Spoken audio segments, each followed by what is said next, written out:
நம்ம Ashwin sweets and snacks export பண்றதுக்கு 7373041434 மற்றும் www.ashwinsweets.com கான்டாக்ட் பண்ணுங்க. சென்னையில் தேர்வு மையங்களில் நடந்த குளறுபடி காரணமாக தமிழகம் முழுக்க குரூப் 2 2A மெயின்ஸ் தேர்வுகள் ஒத்திவைக்கப்பட்டது தேர்வர்களை தாண்டி மாநிலம் முழுக்க பெரும் அதிர்ச்சியை ஏற்படுத்தியுள்ளது. குறிப்பாக பிற மாவட்டங்களில் பாதி தேர்வே முடிந்த பிறகு ரத்தானதாக வந்த அறிவிப்பு தேர்வர்கள் தலையில் இடியை இறக்கிய நிலையில் அரசின் நிர்வாக குளறுபடிகளே இந்த குழப்பத்திற்கு காரணம் என எதிர்க்கட்சிகள் கடுமையாக விமர்சித்துள்ளன. இந்த ஆண்டிலாவது வெற்றி பெற மாட்டோமா என்ற கனவோடு மெயின்ஸ் தேர்வெழுத வந்த தேர்வர்களுக்கு தொண்டையை அடைக்கும் அளவுக்கு துக்கமே ஏற்பட்டிருக்கிறது.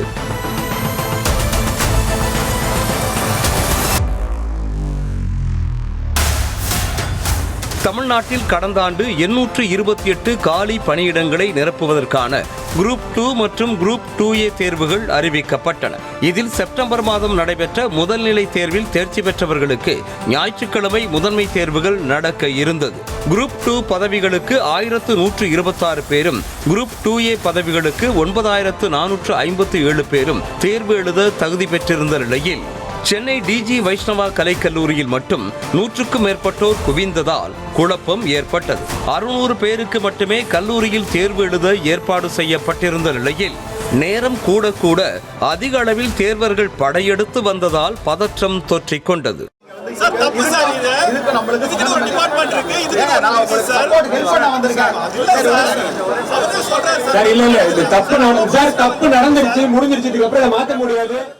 இதனால் உடனடியாக தேர்வர்களின் ஹால் டிக்கெட்டுகளை சோதனை செய்தபோது சிலருக்கு தேர்வு மையத்தின் முகவரி மாறியிருந்தது தெரிய வந்தது.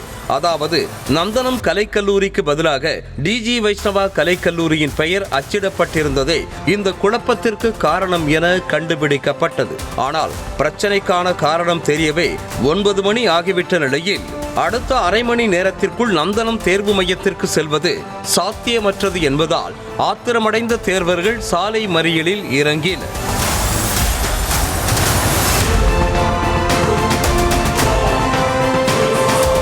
தலைநகரில் நடந்த குளறுபடி சம்பவம் காட்டுத்தீ போல பரவியதை அடுத்து மாநிலம் முழுவதும் தேர்வுகள் தேதி குறிப்பிடப்படாமல் ஒத்திவைக்கப்படுவதாக அறிவிக்கப்பட்டது. சென்னையை தவிர்த்து மற்ற அனைத்து மாவட்டங்களிலும் எந்த பிரச்சனையும் இன்றி தேர்வு தொடங்கி பாதி தேர்வையே தேர்வர்கள் எழுதி முடித்திருந்த நிலையில் திடீரென தேர்வு ரத்து செய்யப்பட்டதாக வந்த அறிவிப்பு அவர்கள் தலையில் இடியை இறக்கியது. கொஞ்சம் ஈஸியாக தான் மாடரேட்டாக தான் இருந்தது. நான் முக்காவாசி முடிச்சிட்டோம். அதுக்கும் திடீர்னு வாங்கிட்டு போயிட்டாங்க. இப்போ நாங்கள் ஊருக்கு போகிறதா இல்லை படிக்கிறதா இல்லை வைப்பாங்களா எப்போ வைப்பாங்கன்னு தெரில. கொஞ்சம் கஷ்டமாக தான் இருக்குது. எங்களுக்கு புரியவே இல்லை. நான் சடனாக வந்தாங்க, ப்ரெஸ் ரிலீஸ் வச்சு படித்தாங்க, படிச்சுட்டு கொடுங்க கிளம்புங்க அப்படி சொல்லிட்டு வாங்கிட்டு போயிட்டாங்க. அவ்வளோதான். இவ்வளோ நாள் ப்ரிப்பேர் பண்ணிட்டு இன்றைக்கி தான் வந்தால் கொஞ்சம் போடுற மாதிரி தான் இருந்தது. ரீசனிங் போட்டுக்கிட்டு இருக்கோம், வாங்கிட்டு போயிட்டாங்க. ஒன்றுமே எங்களுக்கு இப்போ எனக்கு என்ன பண்ணுறேன்னு தெரில. லட்சக்கணக்கானோர் எழுதிய முதல்நிலை தேர்வில் கடினப்பட்டு முதன்மை தேர்வு வரை வந்தும் நிர்வாகத்தில் உள்ள சிலரின் அலட்சியத்தால் மொத்தமாக தேர்வு ரத்து செய்யப்பட்டது அவர்கள் மத்தியில் கோபத்தை ஏற்படுத்தியது. மீண்டும் வினாத்தாள் தயாரித்து தேர்வு எப்போது நடக்குமோ என கேள்வி எழுப்பிய தேர்வர்கள் இனி தேர்வு நடக்குமோ நடக்காதோ என்ற அச்சத்தை வெளிப்படுத்தினர்.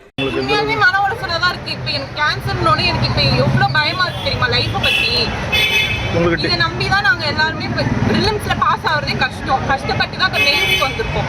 இதுலேயே பாதிக்கே இப்போ இனிமேல் கொஸ்டின் பேப்பர் எடுத்து இவங்க அடுத்த எக்ஸாம் நடத்தி எப்போ வயசு என்ன ஆகுறது? கேர்ள்ஸ்க்கு என்ன இன்னும் எனக்கு கல்யாணம் ஆகலை, கல்யாணம் பண்ணி வைக்கிறேன்றாங்க. எப்படிங்க நான் படிக்க முடியும்?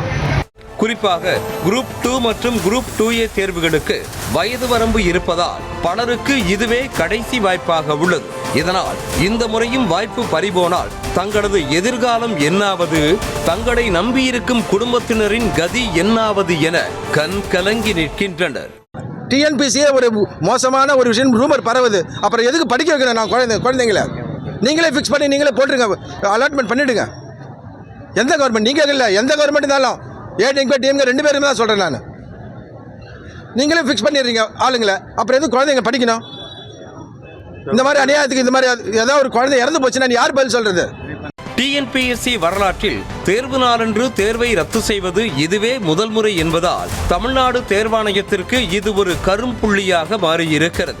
இந்த விவகாரத்திற்கு அதிமுக பொதுச் செயலாளர் இபிஎஸ், பாமக தலைவர் அன்புமணி, தவேக தலைவர் விஜய், அண்ணாமலை உள்ளிட்டோர் கடும் கண்டனங்களை தெரிவித்ததுடன் டிஎன்பிஎஸ்சி நிர்வாகம் எந்த அளவுக்கு சீரழிந்திருக்கிறது என்பதை தெரிந்து கொள்ள முடிவதாக கட்டமாக விமர்சித்துள்ளனர். இதனையடுத்து டிஎன்பிஎஸ்சி தேர்வு கட்டுப்பாட்டு அலுவலர் சண்முக சுந்தரத்தை பணியிட மாற்றம் செய்து அரசு நடவடிக்கை எடுத்திருக்கிறது. அவரது பதவிக்கு மாநில தேர்தல் ஆணையத்தின் செயலாளராக பணியாற்றி வந்த வெங்கடப்பிரியாவை நியமனம் செய்திருக்கிறது. இருப்பினும் கட்டுப்பாட்டு அலுவலர் மீது நடவடிக்கை எடுத்ததோடு நிறுத்திவிடாமல் உடனடியாக புதிய வினாத்தாளை அச்சிட்டு தேர்வுகளை விரைந்து நடத்த வேண்டும் என்பதே அனைவரின் கோரிக்கையாக இருக்கிறது. நம்ம Ashwin sweets and snacks export பண்றதுக்கு 7373041434 மற்றும் www.ashwinsweets.com கான்டாக்ட் பண்ணுங்க.